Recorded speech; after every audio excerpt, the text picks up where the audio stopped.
Hi மக்கா, இன்னைக்கு வீடியோவில் நாகர்கோவில் ஸ்டைலில் நெத்திலி மீன் அவியல் எப்படி பண்ணலான்னு பார்க்கலாமா மக்கா? வாங்க மக்கா பார்க்கலாம் எப்படி பண்ணலான்னு. நெத்திலி மீன் அவியல் பண்ணுறதுக்கு நெத்திலி மீனை வாங்கி கழுவி சுத்தம் பண்ணி வச்சுருக்கேன். இந்த நெத்திலி மீன் அவியல் பண்ணுறதுக்கு என்னெல்லாம் பொருட்கள் தேவைன்னு பார்த்துருவோமா? ஒரு முறை துருவிய தேங்காய் எடுத்திருக்கேன். 20லேருந்து 30 சின்ன வெங்காயத்தை ரெண்டாக கட் பண்ணி எடுத்திருக்கேன். 2 டீஸ்பூன் அளவு வத்தல் பொடி, ஒரு லெமன் சைஸ் அளவு புளி, கருவேப்பிலை, மசாலா அரைக்கும் போது போடுறதுக்காக 5லேருந்து 6 சின்ன வெங்காயம் முழுசாக உரித்து வச்சுருக்கேன். நறுக்கிய மாங்காய், ஒரு பச்சை மிளகா, தேவையான அளவு உப்பு, 1 டீஸ்பூன் மிளகு பொடி, 1 டீஸ்பூன் அளவு மஞ்சள் பொடி. இதெல்லாம் தான் மக்கா தேவையான பொருட்கள். இப்போ எப்படி மசாலா அரைக்கலான்னு பார்த்துடலாமா? மிக்சி ஜாரை எடுத்துக்கோங்க. மிக்சி ஜாரை எடுத்துட்டு நம்ம துருவி வச்சுருந்த தேங்காவை போட்டுக்கோங்க. போட்டுட்டு முழுசாக உரித்து வச்சுருந்தோம்ல 5லேருந்து 6 சின்ன வெங்காயம், அதையும் போட்டுக்கோங்க.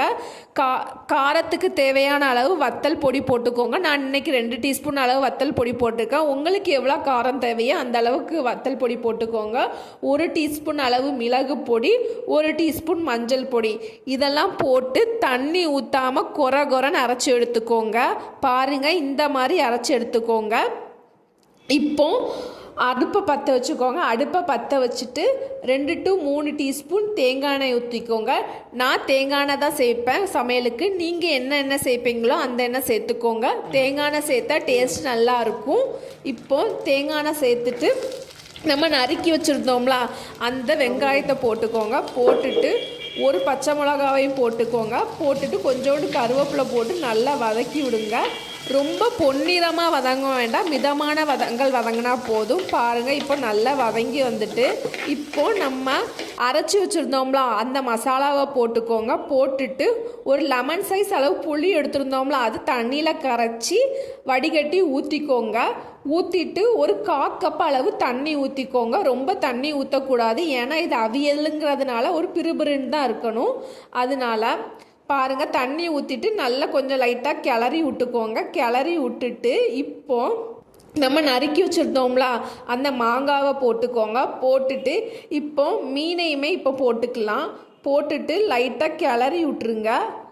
தேவையான அளவு உப்பு போட்டுக்கோங்க. உப்பு போட்டுட்டு நல்லா கிளறி விட்டுக்கோங்க. கிளறி விட்டுட்டு ஒரு 10லேருந்து 15 நிமிஷம் அப்படியே விட்டுருங்க, ஏன்னா நல்லா கொதிச்சு வரணும். பாருங்கள், இப்போ 15 நிமிஷம் கழித்து பாருங்கள், இப்போ நல்லா கொதிச்சு வந்துட்டு இந்த ஸ்டேஜில் நம்ம என்ன பண்ணணும்னா கொஞ்சோண்டு மேலே கருவேப்பிலையை போடுங்க. கருவேப்பிலை போட்டுட்டு 2 டீஸ்பூன் அளவு தேங்காய் எண்ணெய் ஊற்றுங்க. அப்படியே தேங்காய் எண்ணெய் ஊற்றிட்டு நல்லா குலுக்கி விட்டுக்கோங்க. சட்டியை குலுக்கி விட்டுட்டு 1 நிமிஷம் அப்படியே வச்சுருங்க. வச்சுட்டு ஸ்டவ் ஆஃப் பண்ணிடுங்க. சுட சுட நாகர்கோவில் ஸ்டைல் நெத்திலி மீன் அவியல் ரெடி மக்கா. இதை சுடச்சோறில் போட்டு நல்லா பிசைஞ்சு சாப்பிட்டா வேறு லெவல் டேஸ்ட்டாக இருக்கும் மக்கா. கண்டிப்பாக ட்ரை பண்ணி பாருங்கள். ட்ரை பண்ணி பார்த்துட்டு எப்படி இருந்துச்சுன்னு கமெண்ட்ஸில் சொல்லுங்கள். இந்த வீடியோ பிடிச்சிருந்தா லைக் பண்ணுங்கள், சப்ஸ்கிரைப் பண்ணுங்கள். அடுத்த ஒரு வீடியோவில் பார்க்கலாம் மக்கா. பாய், டாட்டா.